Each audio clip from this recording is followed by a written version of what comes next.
Hi, Pop Tarts. How do you worship and show reverence as a pantheist? So, like, if you believe that everything is divine, everything is God, the entire goings on of it all is in itself God, and there is nothing outside of it, there is nothing beyond it, it itself is holy in its wondrous magnificence. How do you show reverence? How do you actually do something which confirms that you believe in divinity? And this is really complicated by the fact that if you're a pantheist, you must believe that you yourself are divine. So that's difficult. And when I first realised that I was a pantheist, actually, aside from the fact that it was really illuminating and it was really exciting, and it was like, okay, this is the word, this is what I am. It was also, it threw a big spanner in the works, to be honest with you, because I always used to like the idea of identifying one key thing. Not overall, I used to mix it up a lot. I used to like to be inspired and to be kind of multifaceted with what I was doing and to change my focus at different times and focus on different things. But it kind of struck me as nigh on impossible to do something that would make any sense in terms of ritual, in terms of showing my reverence in some formulaic way, which involved gestures and words and so on. And that was difficult for me because I've always been a huge fan of ritual, and ritual has always really spoken to me as a premise. I was raised in, on my father's side of the family, an Irish Catholic brood, and I used to go to mass with my nana. I've spoken about it before on the channel, and this was my first example of adults showing reverence and using ritual and, genuflecting and lighting candles and saying a set prayer that everybody knew. And for me, this was like the ultimate in reverence. It was like it was such an externalized example of devotion, and it really spoke to me. I've kept it for a long time. I still enjoy going into churches. When I'm in Europe, I'll go into the cathedral and I will light a candle and I'll sit there for a while in quiet contemplation. And I'm not Catholic. I've never identified as Catholic, but I've taken that from my ancestry and I enjoy it. So when I first realised that it was pantheistic belief that I was dancing in, and that's what I've always felt, and I knew that because of the degree to which I had experienced these vast transpersonal feelings and these feelings of interconnectedness and oneness and all that good stuff. It was difficult for me because I thought, okay, well, now I can't actually look at a certain thing or a certain figure or a certain anything and revere it, because then I would be revering that to the detriment of everything else, and that would prove to be a falsehood. When I first discovered pantheism, I was I wasn't at the height of my it wasn't one of the high points of my spiritual path. It was more kind of slowly coming back onto it and edging away from it, still identifying as pagan. It was before my whole like nihilistic I don't care phase. But it was during a time when I thought if I can get right on the fundamentals and the core beliefs, everything else will follow. And this was mostly because, as I've also explained on the channel, um, I knew from a very young age that I was a witch, but I also knew that I wasn't what one would call typically Wiccan, traditionally Wiccan, or eclectic Wiccan. I wanted to draw certain things from that pool, but I didn't want to stay there. I didn't want that to be where I was. I knew that I wasn't particularly interested in reading hugely about heathenry or druidry, although there were certain things that I was interested in and wanted to take from that too. I felt like I wanted to invent my own religion. I know that sounds like I wanted to become some kind of cult leader, but that's not what I mean. I just mean that I was a round peg and I was constantly wondering whether or not I could fit myself into a square hole, and constantly having to come back to the drawing board and be honest with myself that I couldn't. So I realised that I wanted to get the core beliefs down. I wanted to understand, what is it that I actually feel? What is it that makes me want to go into ritual? What is it even that makes me think of myself as a witch? What is it that made me in the first place realise that I was a witch? That kind of thing. And I came to pantheism, but it did create its own problem in that it didn't really seem right for me to focus on anything in particular, or I don't know, express my interest in any particular form of religion with regard to deity or with regard to any kind of practice I could do. I kind of felt as though if everything was levelled, if everything was equal, and if everything was part of the overarching all, then was it right to place a microscope over one part of it or another part of it? Or, did that actually make sense? And the other thing I thought was, should pantheists, is not really the tastiest of words, but I was in quite a bit of inner conflict at this point. And I was thinking to myself, should pantheists even also be witches? That was confusing for me. And that was where Annika came in very handy, because I was looking around for other pantheists online. And when I discovered Annika, it was on her channel about pantheism, which I'm not sure that she's still doing now, but I think it was specifically about pantheism, if I'm not wrong. And so I actually discovered her as a pantheist first, and I never realised that she was also a witch. It was only when I was looking around on her blog about a month later, after I'd been watching her videos, that I realised that she was a witch. And this was actually a huge relief to me, because she was obviously a really well-read pantheist who understood the ins and outs of the actual concept and what it was all about. And she knew who Spinoza was, so I knew that she was the real deal, but she was also a witch. And this cleared up something for me, because I was a bit concerned about that.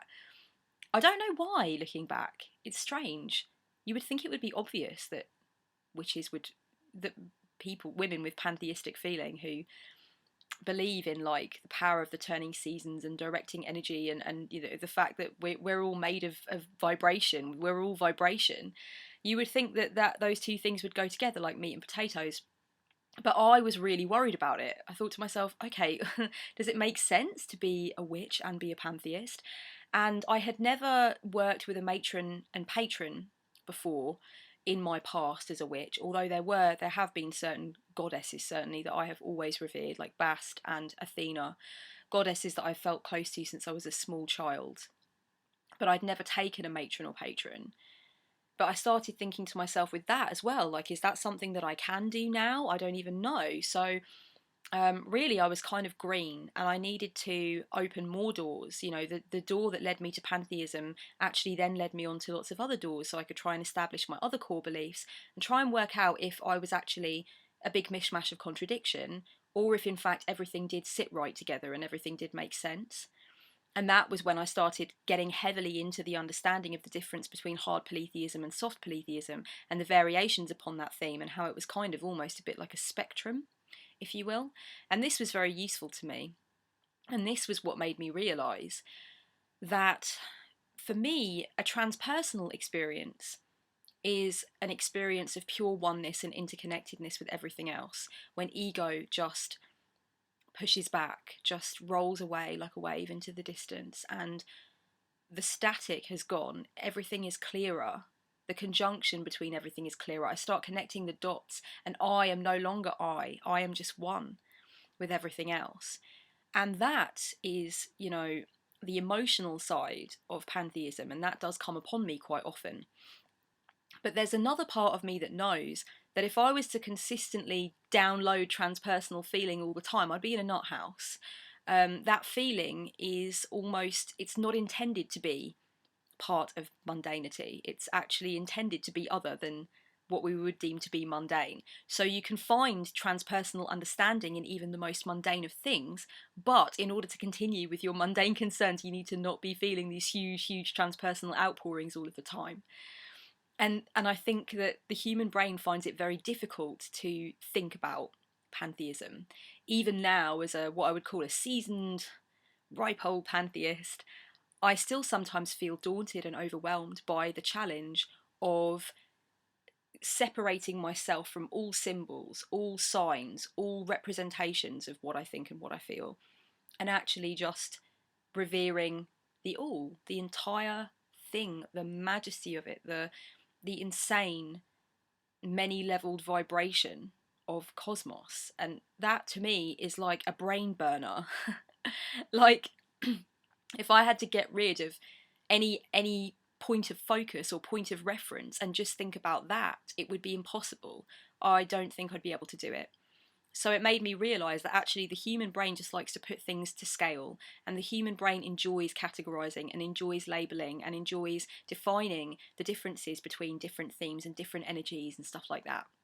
And also, as I got more and more heavily into Jung and I read about mythology and how mythology is a reflection of our own hero's journey, that was another thing that made me think, symbols and signs and representations and focus areas and points of reference for how I feel about divinity are not actually other to pantheistic thought. They're actually just useful for the human brain, and they help me to encapsulate how I feel about divinity, and they actually help me to be more reverent. So this is what I realised.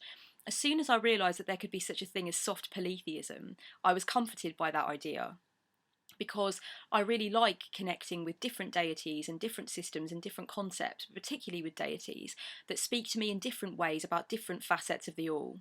And they are all in their own way, their own little universes. So, we can appreciate them all as being part of one system, one all-encompassing system. But when you break them down into different shards and different facets, and certain shards of the all become more intrinsic to you or integral to the plot of your life at certain times, and some less.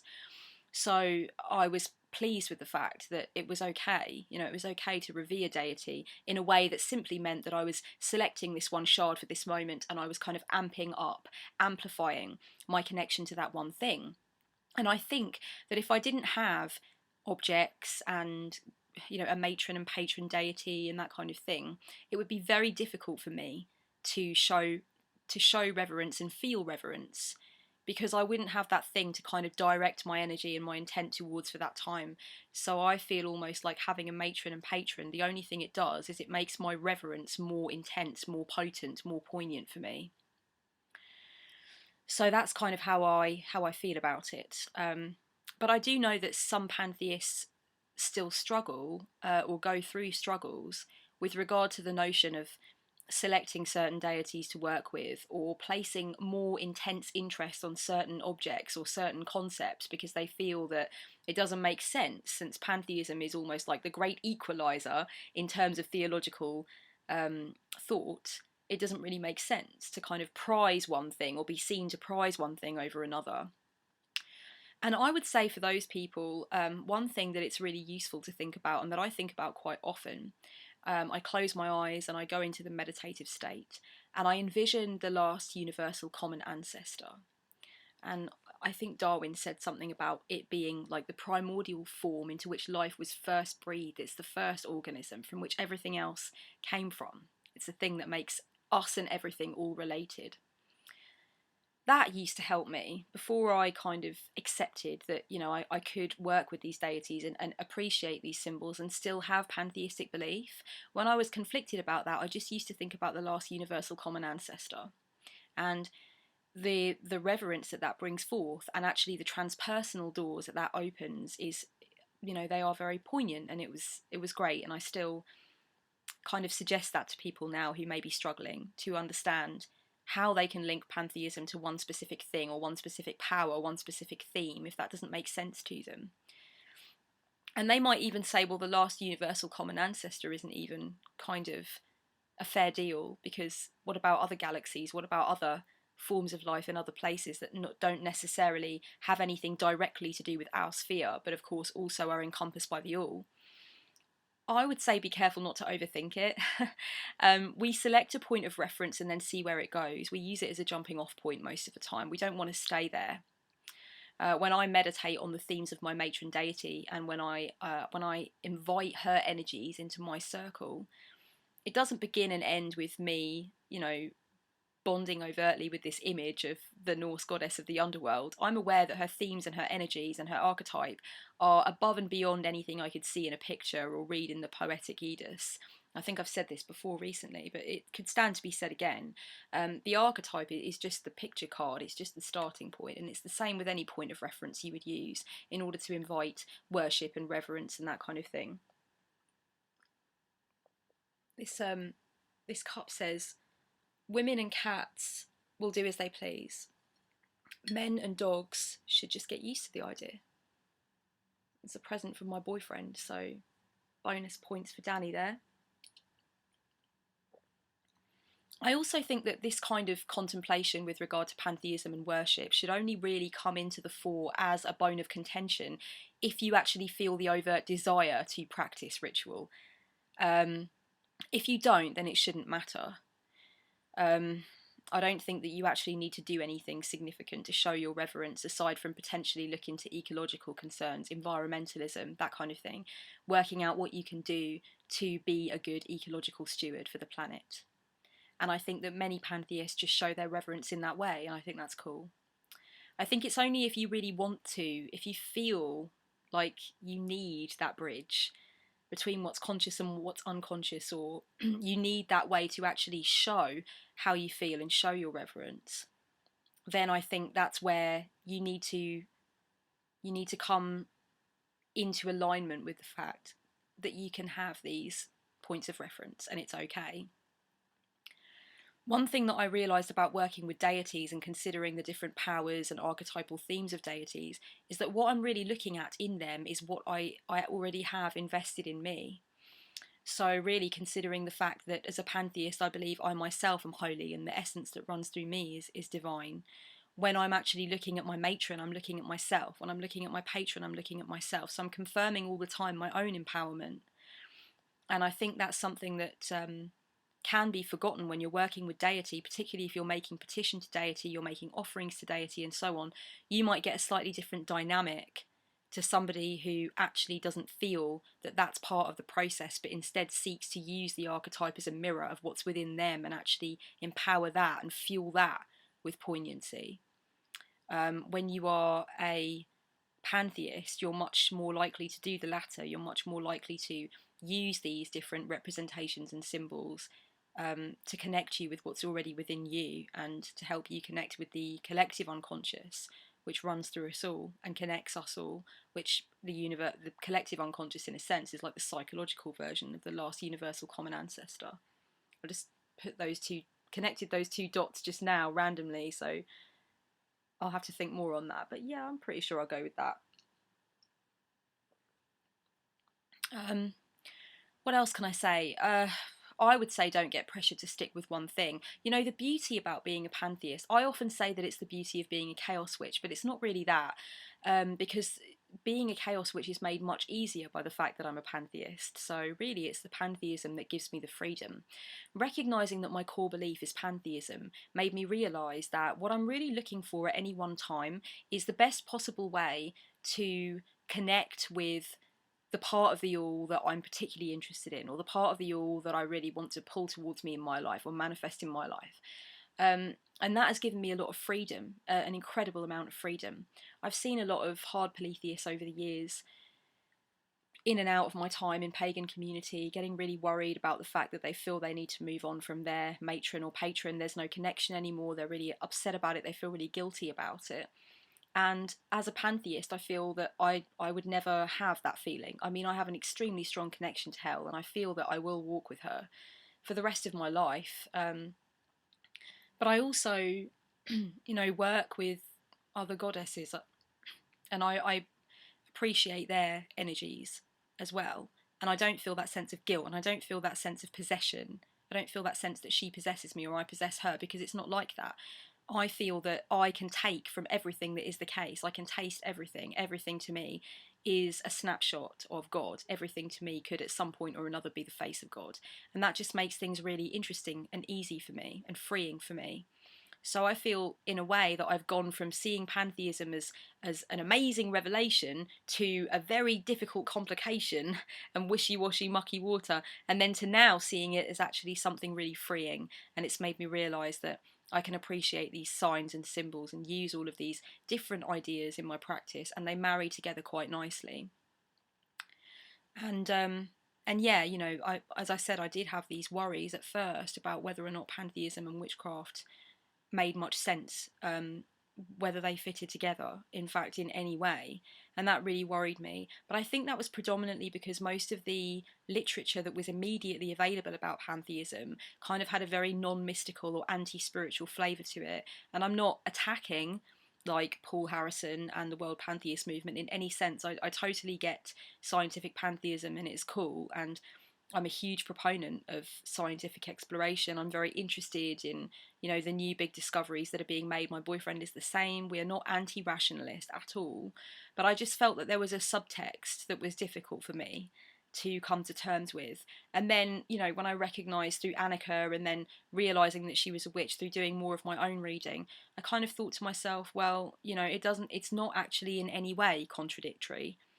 Actually, they marry together really, really nicely, and that was a huge moment of comfort for me. But I can't really explain how it got from one point to another. I wish I'd written some notes now, but this was just a spontaneous like second video that I felt like filming. But you know, these are just some thoughts on worshipping and showing reverence as a pantheist, because it can be really confusing, especially when you think that, you know, you yourself are a god in a sense. It can be really difficult to worship something other and think, is that's not other, because it also includes me. But I just like to think of it as that everything that I am admiring and amplifying in my practice, and everything that I'm paying reverence to, is also paying reverence to my own empowerment, my own divinity. And you know, it can be quite mind-blowing unless you actually scale it down. I think like transpersonal experience is not supposed to come on a comfortable little daily drip feed. It's just not. It's mind-blowing. It's incredible. It's a download that absolutely shifts your paradigm. So if I was to have that all the time and not really link it to anything, and not really kind of ground myself with any picture or image or archetype, I think you guys get what I'm trying to say. I think it would be much more difficult to do. But you know, go with Luca. If all else fails, go with Luca and see what comes out of that. It's amazing the visions that you have as well. If you're a pantheist and you're always kind of been unsure about using certain symbols or certain deities, and you're thinking that you might, you know, try and develop a connection with the notion of the last universal common ancestor, I might suggest, if you're into meditation, meditate on that notion of, you know, the first primordial life form, that first organism from which all else came, and use binaural beats, because some of the stuff that comes out of that kind of exploration is incredible. Binaural beats are supposed to make you feel a little icky and uncomfortable at times. By the way, you do get this kind of flip-flop feeling and maybe a little bit of nausea at first. You have to kind of challenge yourself to move through that. It's quite an exciting exploration for meditation, binaural beats. So I have often meditated on Luca using binaural beats, and some of the stuff that's come out of that has been epic and very, very transpersonal. Okay, that's all for now. Much love, guys. Blessed be.